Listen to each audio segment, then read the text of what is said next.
Hello everyone! For today's video, samahan niyo ako before I finally visited the Point of View Self-Portrait Studio. So honestly, matagal ko na siyang gustong i-try because I've been seeing so many self-portrait photos online and sobrang aesthetic niyan tignan. So today, finally, magpapaka-main character muna tayo.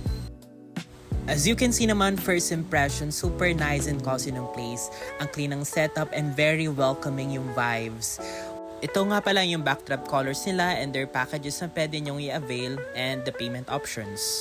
What I like about the self-portrait studios is ikaw talaga yung may control ng photos mo. No pressure, no photographer staring at you. As someone na sobrang introvert and shy type. Ito nga pala yung itsura ng kanilang room or ng studio nila.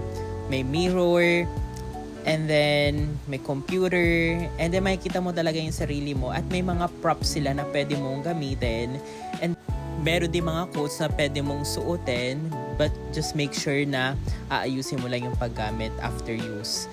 And then ayan na nga, ang ganda ng mirror nila dito, kitang-kita mo yung sarili mo, and I just said hi. So inside the room, ikaw lang, the camera, and your best poses. So low-key nakakaya sa umpisa kasi hindi mo alam yung gagawin mo.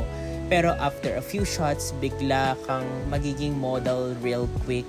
At ito nga yung mga sample shots na kinuhanan ko. And honestly, ang saya niyang gawin kahit solo ka, with friends, or with your partner. Parang core memory type of experience talaga siya. Look at this!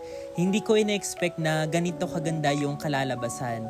So ayun lang for today's video, and if you've been wanting to try a self-portrait studio, consider this is your sign. Ayun lang for today. Bye-bye!